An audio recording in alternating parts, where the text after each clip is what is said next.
Yes, sir. My brother, you came just on time. Yeah, come on, teach you. Sit on this one.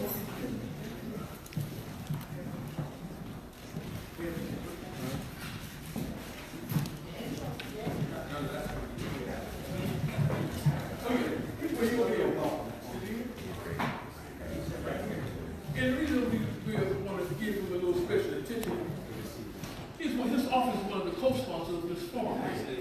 This is mainly y'all, and we're going to do some real good reparations work with this brother. All right, so we just want to acknowledge him for that. And if you want to say a few words real quickly, so you're on the panel, okay, please do so. Okay. Good afternoon. My name is State Representative Rabb, aka Rabb. And this is my legislative district, the 200th legislative district. I was sworn in 2017. I took office the same day as what's his name?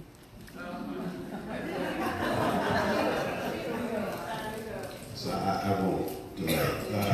So we're here today, and we're at Clive's house. Our enslaved ancestors helped build this. We're part of, structurally, the history of Philadelphia, not Black Philadelphia, but Philadelphia. It's important that we honor this space and the people who made this happen, who rarely get the recognition they deserve. And I also want to say I appreciate being invited to this panel. A lot of times elected officials may be invited but don't come, but I'm prepared to not just be here, but to speak my truth and also introduce legislation in the Pennsylvania House of Representatives to address the reparations. When they came to me and talked to me about doing it, I said, I thought you were going to ask me something difficult. Because He was in his hospital. He was in the emergency room in the hospital. Was I? Yes, when you communicated that your support for us. I was just giving him a little idea, just to tease him a little bit about the legislation you Okay. Well, you reminded me of that. So maybe I made the decision when I was highly medicated. Maybe I gave myself too much credit. Yeah. Well, I'm sober right now, and I feel as strong as I did when I got the ask. I find it insulting that anyone could believe that we shouldn't ask for reparations. I don't. This is the default. And look, I know this is a quote-unquote blue district, and but I don't care. I wouldn't be here. All 16 of my great-great-grandparents were born into slavery. All 16. I'm a genealogist and family historian. I know the ancestral routes and footpaths of all of my ancestors, tracing them over like 25 years. All 16 of my great-great-grandparents died free. And it wasn't because they ran Lincoln. You tell that story somewhere else. We freed ourselves. But that doesn't mean we got everything we were doing.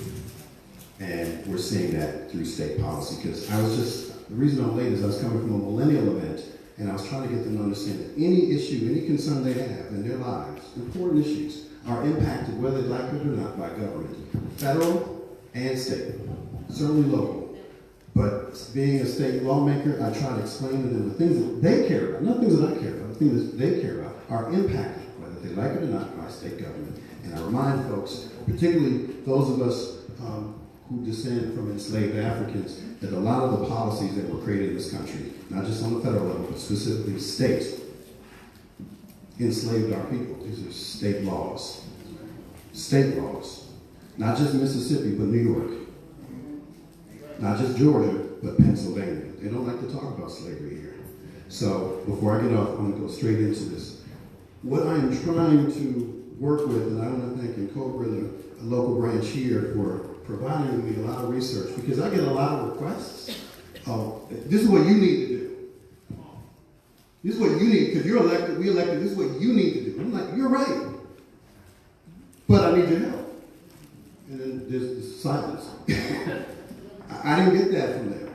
I said, I'm down. You don't have to persuade me. I'm already there. I just need your help with research. Man, I should have said that. Thought I was back in college. All kinds of research they're sharing with me to help the product, the end product, be better. So what I would like to do is to introduce, you can either introduce a resolution, which says, hear ye. I'm not a hear ye kind of brother. That's just, I do resolutions and they're important.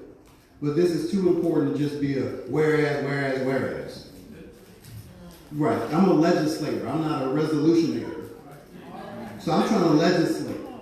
And so what I've been studying since I've been working with this wonderful group of folks is, what are the best avenues to make a real dent, to move the ball forward so that we can get to a position where this happens and it's not rhetoric.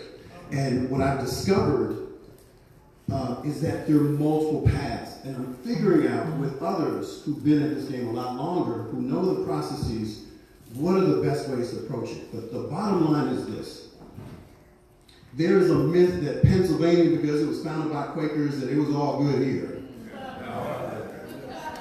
Which is why I wanted this to be here. It's not true.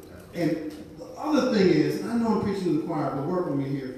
There are people who believe that once slavery was abolished, it's all good. Not hardly.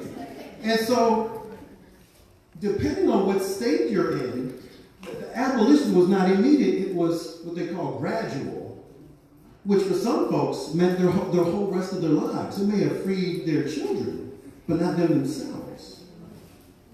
And so, after there was a total abolition in Pennsylvania, what did freedom look like to black folk? What did freedom of movement, of education, housing, business, voting, what do all these things mean? And there is a dollar sign associated with every one of those things. Right now, Pennsylvania is one of the worst states in terms of education funding. And the single biggest factor for what school district gets the most money is how white that school district is. Its whiteness is the biggest factor. So what I'm trying to do before I get the hook is craft a piece of legislation that mandates that we put dollar signs next to every single structural injustice that was designed to disadvantage people of African descent. And it's not going to be easy, it's not going to be simple, it's not going to be a whereas. We're going to lay out the truth. I'm going to get a lot of pushback. I'm going to get a lot of pushback from Democrats. Let's be real, right? So when I do this, I want to be able to look to my left and to my right and know that you got my back. Because this is long overdue. It is long overdue, and it is insulting.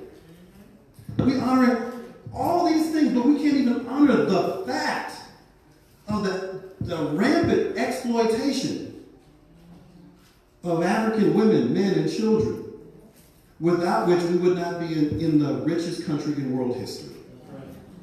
And just because we're used to certain levels of fabrication coming out of the White House, etc., does not mean we have to lower ourselves. We have a truth here that needs to be spoken if we are truly honoring our ancestors. And I would not be here if it wasn't for my ancestors. And that is my inspiration.